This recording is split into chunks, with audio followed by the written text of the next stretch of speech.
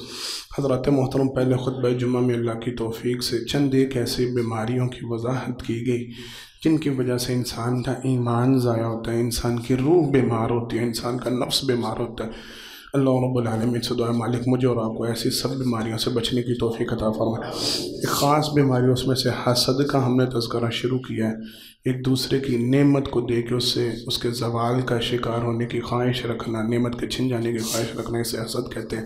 نبی کریم صلی اللہ علیہ وسلم کی حدیث مبارکہ کے مطابق وہ بندہ مومن نہیں رہتا جو حاسد بن جاتا ہے. جو کسی سے حسد کرنے لگ جاتا ہے اس کے دل سے ایمان جاتا رہتا ہے. اس کے حوالے سے مزید وضاحت انشاءاللہ اگلے خطبہ جمعہ میں کی جائے گی. ساتھیوں سے گزارش ہے اول وقت پہ آئیں, 7 ساتھیوں کو لے کے آئیں. کچھ اعلانات ہیں. شیخ کیسر صاحب, کیسر الیکٹرانکس والے, وہ وفات پا گئے, ان کے لیے دعا کریں اللہ رب العالمین ان کی مغفرت فرمائے.